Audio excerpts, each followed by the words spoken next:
Olá, muito boa noite para você. Vamos aos destaques do Jornal da Fonte. Polícia prende mais um suspeito de participar de assalto e agressão a modelo. Possibilidade de surto de sarampo preocupa autoridades de saúde. A Avenida Perimetral vai sofrer mais uma intervenção para a construção de viaduto. E ainda uma entrevista sobre uma polêmica do mundo do trabalho. Será certo levar serviço para casa? As principais notícias dessa quinta-feira você confere agora no Jornal da Fonte.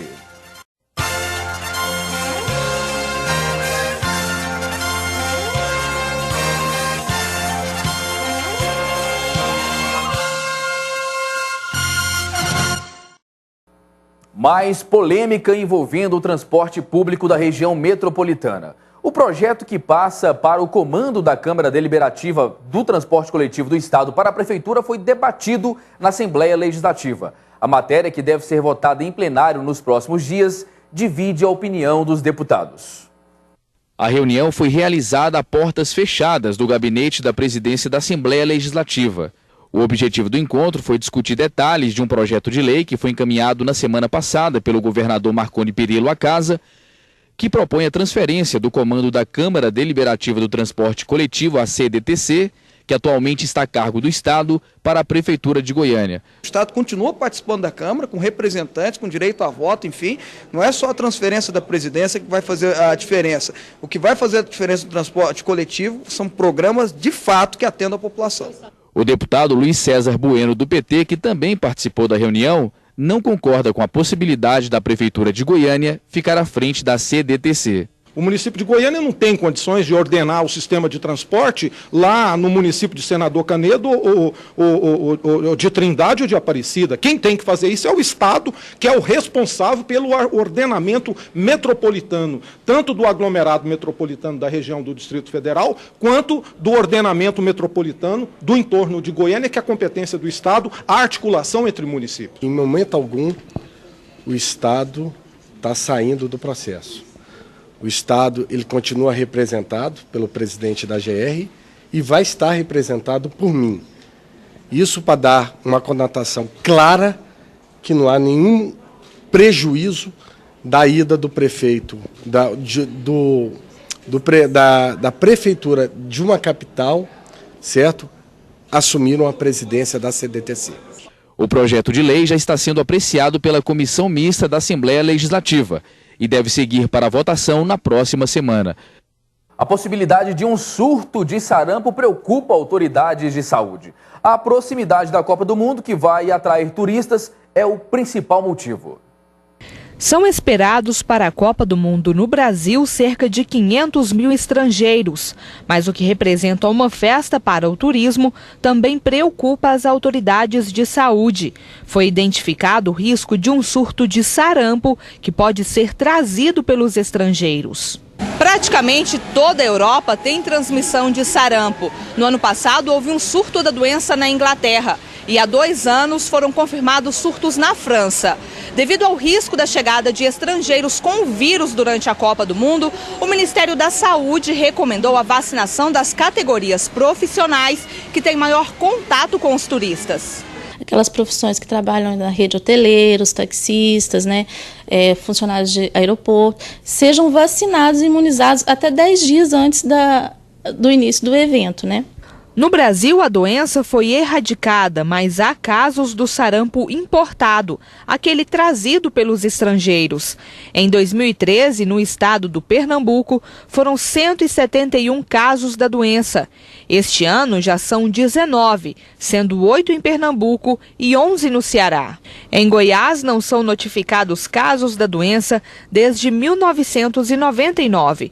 Por isso, muitos nem se lembram dos sintomas da doença. E é preciso estar atento, mesmo com tantos anos livres do sarampo. O que difere um sarampo é febre alta, acima de 39 graus, exantema, que são manchas vermelhas pelo corpo, tosse e ou coriza e ou conjuntivite. A pessoa apresentando esses sintomas, ela tem que procurar a unidade de saúde para que possa ser feito o diagnóstico quanto mais precocemente possível, para poder haver um bloqueio, as medidas de bloqueio que a gente fala de uma possível doença. E agora nós vamos acionar a repórter Cristiane Rodrigues, que chega com novas informações direto da redação. Boa noite, Cristiane. Que informações você nos traz? Boa noite, Segismar. Boa noite para você que está em casa. Pois é, eu chego com uma notícia um tanto quanto absurda. Policiais da Delegacia de Proteção à Criança e ao Adolescente prenderam hoje um fisioterapeuta de 42 anos, suspeito de praticar abuso sexual em pacientes. De acordo com a delegada, o acusado, suspeito, atuava em uma clínica especializada em esportes no setor Bueno. O homem se aproveitava da condição de profissional para tocar as partes íntimas das pacientes, com o pretexto de que o ato fazia parte do tratamento. Olha só que absurdo, né, Segismar? Um absurdo. Cristiane Rodrigues, muito obrigado pelas suas informações. E a polícia prendeu mais um integrante de envolvimento no assalto que deixou baleada a modelo Lohane em Goiânia. O crime aconteceu no dia 27 de fevereiro. Após 21 dias de investigação, policiais do Grupo de Rádio Patrulha Aérea, GRAE, localizaram o paradeiro do segundo participante do assalto no dia 27 de fevereiro, quando a modelo Lohane Melo, de 27 anos, levou um tiro na cabeça. 15 policiais participaram da ação na zona rural de Bonfinópolis, a 28 quilômetros da capital, onde Marcos Vinícius Pereira Costa se refugiou após o crime. A gente tenta, nas nossas abordagens, minimizar ao máximo esse poder de resistência por parte do criminoso. Então nós levamos as nossas equipes terrestres e também deslocamos com a aeronave para que o próprio fato da aeronave se fazer presente pudesse inibir uma possível tentativa de resistência por parte do Marcos Vinícius. Marcos Vinícius mantém a versão do irmão Marcos Alan Costa, que foi preso na noite do crime. Ele confessa a intenção do roubo e afirma que o tiro foi um acidente. Tava normal, tava tranquilo, aí meu irmão atirou acidental, o tiro foi acidental, não foi porque ele quis não. Paulo Brown, noivo da modelo vítima no assalto, reconheceu o suspeito na sede do GRAE, mas não quis gravar a entrevista. A polícia agora continua empenhada na localização de Carlos Alexandre, que atuou no crime com os irmãos Marcos e está foragido. De acordo com o comandante do GRAE, já há pistas que levarão ao terceiro suspeito. A gente tem algumas pistas, assim como nós tínhamos também do Marcos Vinícius, e nós não iremos abandonar, sob hipótese alguma, esse caso, né? Nós iremos contribuir com o que possamos contribuir e receber também as informações que nos puderem passar para que a gente consiga localizar o terceiro. Sair daí da cadeia e vou mudar de vida, pôr minha vida em ordem, minha esposa está grávida, né? Segundo o noivo da modelo, nesta quinta-feira ela passou por exames oftalmológicos na busca para recuperar a visão afetada pelo tiro. O assunto agora no Jornal da Fonte é o auxílio doença. O benefício que é concedido ao segurado impedido de trabalhar por doença ou acidente por mais de 15 dias consecutivos. E para falar sobre esse assunto eu converso agora com a chefe substituta do Serviço de Benefícios do INSS, Suzy Amorim. Boa noite, Suzy. Obrigado por estar conosco novamente. Obrigada a vocês. Nós falamos previamente sobre a definição desse auxílio. Gostaria que você explanasse um pouco mais sobre o que é o auxílio-doença. Sim. O auxílio-doença, ele é um benefício concedido aos trabalhadores em caso de doença, de licenças médicas, de cirurgias que foram realizadas por esse trabalhador. Quando trata-se de um trabalhador que é vinculado a alguma empresa com carteira assinada, esse auxílio-doença ele é concedido quando a licença médica ultrapassa 15 dias de licença, no caso. E se ultrapassa 15 dias, os 15 dias, o período depois desses 15 dias é o INSS quem paga. Antes, os primeiros 15 dias é a própria empresa quem paga. E com relação a valores, ele vai receber o mesmo valor do salário? Existe algum tipo de teto com relação ao auxílio-doença? O valor do benefício do auxílio-doença, ele é diferente dos demais benefícios. Ele é considerado apenas 91% da média dos 12 últimos salários de contribuição desse trabalhador. Isso nós estamos falando do trabalhador vinculado a uma empresa. Se nós estamos falando de um contribuinte individual, de uma pessoa que recolhe com aquela guia, com o carnezinho, nós estamos falando de alguém que vai receber a média dos seus últimos salários também, só que o INSS paga integralmente, o período todo, porque a empresa, os primeiros 15 dias é quem paga, e quando é contribuinte individual, é o INSS que paga desde o primeiro dia de licença médica. E o procedimento é o mesmo, tanto para o trabalhador convencional quanto para o autônomo, desde a perícia, passagem pela perícia médica, entre outras coisas, ou modifica algum procedimento? Não, o procedimento administrativo é o mesmo.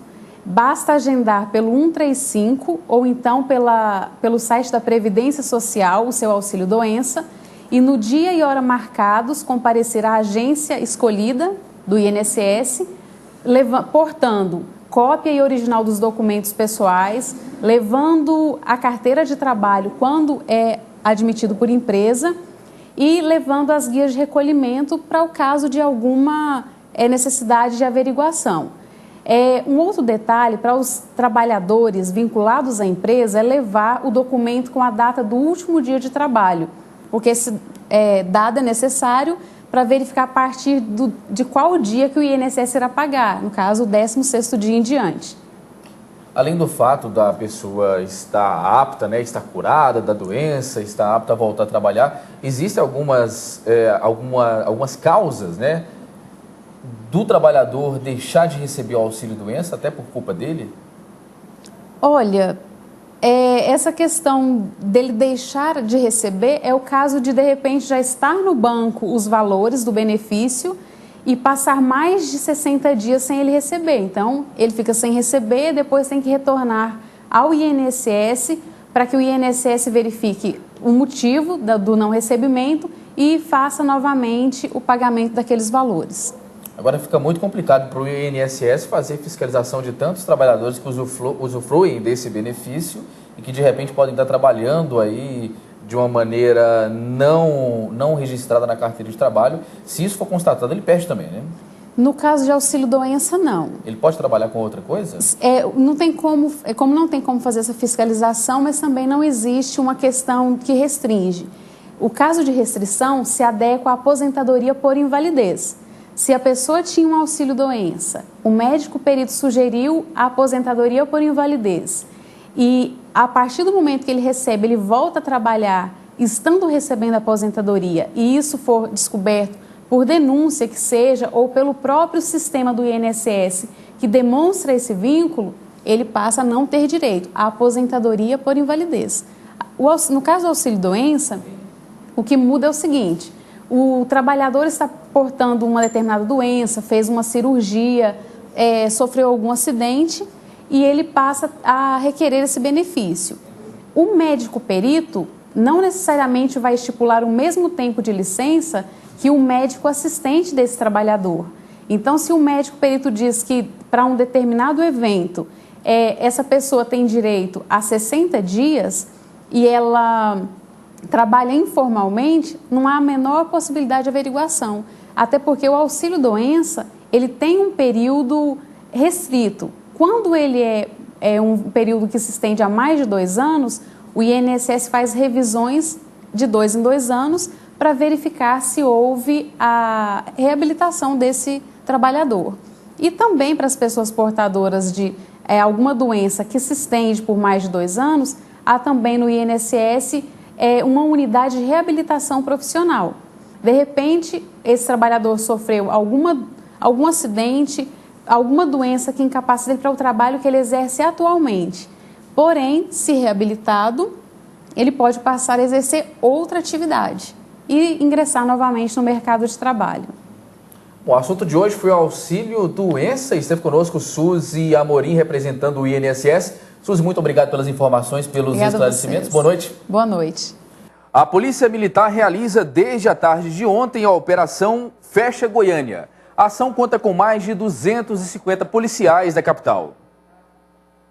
Mais de 250 policiais militares estão envolvidos na Operação Fecha Goiânia, que realiza bloqueios simultâneos em diferentes pontos da capital. O policiamento será reforçado em bairros com alto índice de criminalidade. Nós vamos ter que realizar essa operação no Jardim América, Setor Bueno, Setor Pedro do Vico, Parque Amazonas, a região norte também, a região do Perim, Balneário Meia Ponte, Novo Mundo. Então ela vai os principais maiores bairros de Goiânia, as principais vias, as de maiores fluxos, vai ser contempladas com essa operação. O objetivo da ação é apreender armas de fogo e drogas e prender foragidos da justiça por meio de abordagens.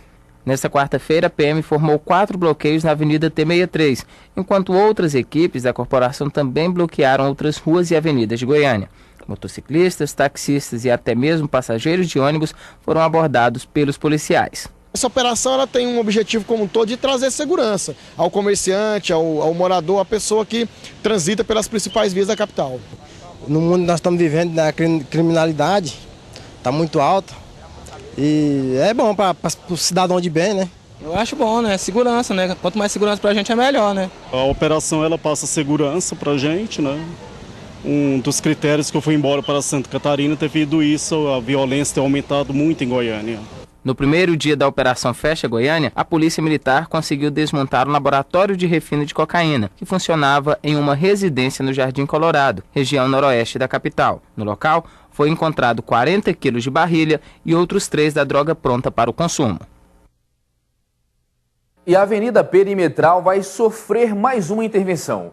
Dessa vez será dado início à construção de um viaduto no cruzamento da via com a GO 080, saída para Nerópolis.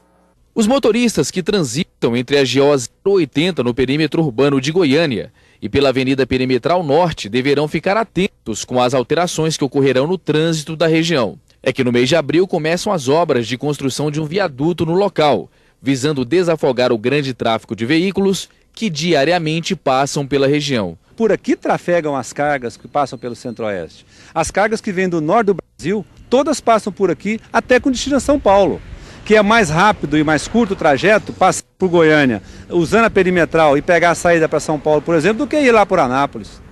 Então, esse aqui é um trecho extremamente utilizado.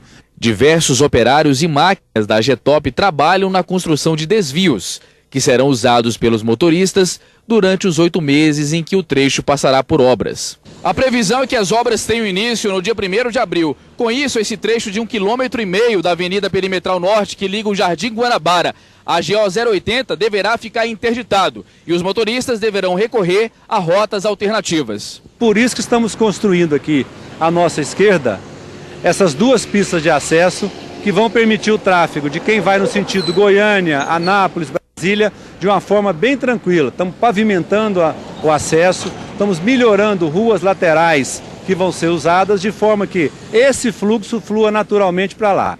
Da mesma forma, quem for para Nerópolis vai pegar esse serviço que está sendo feito à nossa direita, de forma a que, às nossas costas, aqui não haja tráfego mais. A obra está orçada em 24 milhões de reais e quem precisa utilizar as vias aprova a iniciativa. Passando da hora. É a melhor coisa que fizer aqui, viu? Para ajudar aqui, viu? Porque o trânsito aqui de manhã e agora esse horário aqui é complicado, né? Fazendo um viaduto aqui vai ficar 100% aqui o trânsito. E vamos voltar à redação com a repórter Cristiane Rodrigues. É com você, Cristiane. Sergismar, eu volto agora com uma notícia de estudantes que fizeram um protesto, promoveram uma manifestação na BR-364, em frente ao campus da Universidade Federal de Goiás, em Jataí. O protesto é em função da morte de uma universitária há 2 dias na saída da faculdade. Essa morte aconteceu há 2 dias, logo ali na saída da faculdade. Os manifestantes exigem melhorias no local, porque o relevo é bastante acidentado. O trânsito ficou parado durante a manifestação. Ok, Cris, muito obrigado pela sua participação. E Goiás lidera ranking da dengue no Brasil, com mais de 22 mil casos em janeiro e fevereiro. No estado, Goiânia é a cidade com maior incidência da doença. Secretaria da Saúde discorda de números da dengue na capital. No ranking divulgado pelo Ministério da Saúde, Goiânia aparece em primeiro lugar entre as cidades brasileiras com maior notificação de casos de dengue. De janeiro a março de 2014, foram registrados na capital mais de 6 mil casos da doença, seguido de Lusiânia, que registrou 2.888 casos, e Aparecida de Goiânia, com mais de 1.800 incidências dos Aedes aegypti. Apesar desses dados, foi constatada uma queda de 80% no número de casos da doença em Goiânia, se comparado com o mesmo período do ano passado, quando a capital do estado registrou mais de 35 mil casos de dengue. Segundo o secretário municipal de saúde, as ações de combate ao mosquito transmissor da doença é uma referência para as demais cidades do país. Ele ressalta que Goiânia divulga semanalmente na internet um boletim contendo dados completos sobre a dengue no município, o que pode contribuir com a primeira colocação no ranking do governo federal. Eu acho que Goiânia tem hoje um dos serviços de vigilância epidemiológica mais importantes do país, que realmente notificam os casos que são necessários, e é claro que esses números acabam aparecendo. A gente fica surpreso em relação aos outros municípios do país, como está sendo feita essa notificação. Mas Goiânia tem feito seu papel, inclusive é modelo para o resto do país em relação ao quesito vigilância epidemiológica. Goiânia possui condições climáticas que favorecem a proliferação do mosquito transmissor da dengue, como o clima seco e os longos períodos chuvosos. Mas, de acordo com a Secretaria Municipal de Saúde, o cidadão tem feito a sua parte na luta contra a doença. Em Goiânia, felizmente, ela apresenta uma das menores recusas do país. O que é recusa? Quando a gente bate na porta e não deixa entrar. Depois dessas ocorrências de assalto, nós tivemos um aumento dessa recusa, mas nada que atrapalhasse o trabalho dos agentes. Então, felizmente, isso não acontece. O que nós precisamos, o nosso grande problema, na verdade, é fazer com que a população coloque em prática aquilo que ela já sabe. Ela já sabe que recipiente que acumula água pode se tornar um criadouro. Então, nós precisamos trabalhar para que ela não deixe isso acontecer dentro do seu domicílio. A capital começará nos próximos dias, junto com o Ministério da Saúde, um projeto piloto de instalação de telas para barrar a entrada do mosquito em unidades de saúde, escolas e casas. O Ministério da Saúde, juntamente com junto com a Organização Pan-Americana de Saúde, fez uma liberação para o município de Goiânia de mais de 3 milhões realmente para poder colocar essas telas. São telas impregnadas com inseticida que vão ser colocadas nas portas e janelas das casas. E esse inseticida, inclusive, repele e até mata o mosquito. Não faz mal, no caso, para a pessoa que vive ali. E a alta competitividade do mercado faz com que as empresas cobrem cada vez mais dos seus funcionários, o que faz com que muitos profissionais fiquem sobrecarregados e levem trabalho para casa. Mas, afinal, é recomendável levar trabalho para casa? Sobre esse assunto, eu converso agora com a coordenadora de relacionamento de pessoa jurídica, Fernanda Tavares. Fernanda, boa noite, seja bem-vinda ao Jornal da Fonte. Boa noite, ouvintes, boa noite, pessoal do IPOG, Departamento de Comunicação, sejam todos bem-vindos. Pois é, Fernanda, nesse mundo tão movimentado cada vez mais com a globalização, muita gente acaba levando serviço para casa e, na sua opinião, isso é recomendável?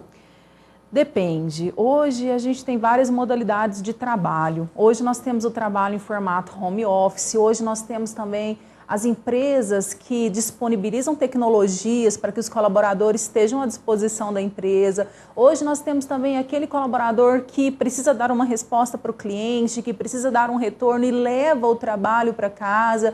Então, a gente costuma avaliar sempre a frequência dessas ações, a necessidade e se por trás dessa situação não existe uma falta de planejamento ou se de fato há um pouco mais de disciplina. Então são algumas questões que norteiam esse tema.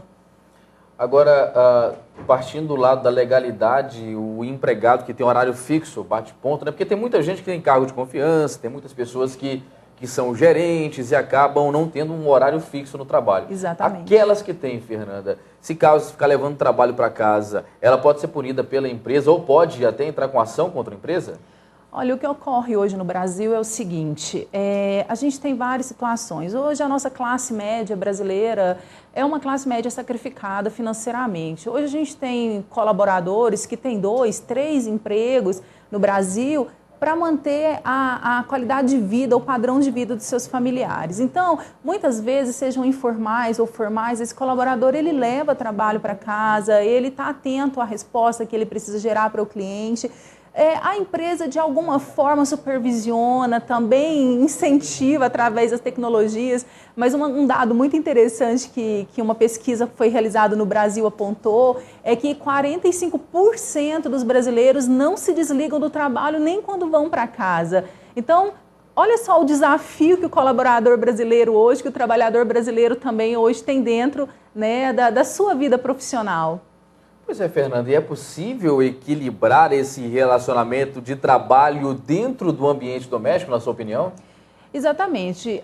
Nós temos dois formatos. Aquele colaborador que leva o trabalho para casa, ele deve dosar essa ação. Por quê? Porque isso pode impactar no convívio familiar, ele também tem que ter hobbies, ele precisa se desconectar um pouco. Hoje a gente tem muita tecnologia, as pessoas estão muito conectadas, então é importante que ele se desconecte um pouco também, que ele tenha os horários de trabalho, que ele saiba de fato gerenciar esse momento. Para aquele que leva o trabalho para casa, a gente considera que em algum momento da vida profissional ele vai se dedicar mais, ele vai precisar alcançar resultados maiores, mas ele também tem o grande desafio de dosar tudo isso. Por quê? Porque ele, se ele não dosa, ele vai perceber que ele deixou a saúde para trás, que ele deixou os momentos de descanso, de lazer, com os filhos, o momento de se especializar, de repente aquele profissional que tem vontade de fazer uma especialização, tem vontade de fazer um curso de pós-graduação, mas ele está tão absorvido pelas atividades do trabalho que ele acaba não conseguindo fazer outras ações que sejam também ali dentro do seu propósito, do seu objetivo pessoal. Agora, como você falou, essas pessoas que acabam esquecendo de se qualificar por causa da grande sobrecarga de trabalho, Fernanda, é um público-alvo que pode talvez ficar parado no tempo e não conseguir crescer aí profissionalmente, já que não tem tempo nem para estudar.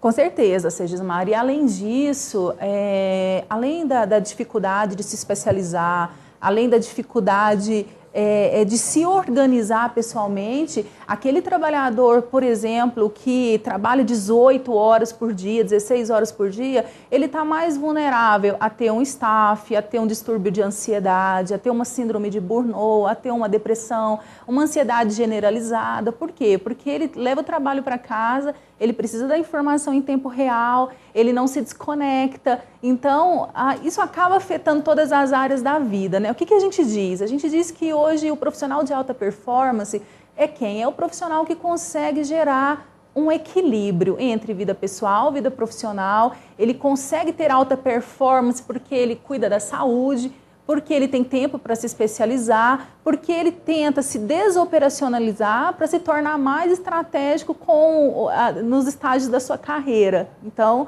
sim, isso ao longo do tempo pode gerar prejuízo, a falta desse equilíbrio. Fernanda, tem gente que não consegue desligar do trabalho nem dormindo, e é uma classe muito importante, talvez uma das mais importantes do país, que é a dos professores, talvez seja a que mais leva trabalho para casa, para correção de provas.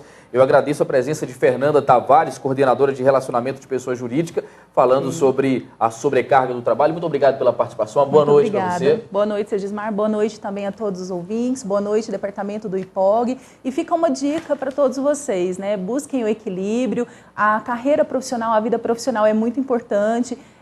A gente precisa estar bem profissionalmente para estar bem em outras áreas, mas estejam sempre atentos a esse equilíbrio que vai gerar maior segurança na sua carreira também. Muito boa noite. E o Jornal da Fonte vai ficando por aqui. Nós voltamos amanhã. Na sequência, você fica com a repercussão da rodada de ontem do Campeonato Goiano com o programa Na Marca do Pênalti. Uma excelente noite para você e até amanhã.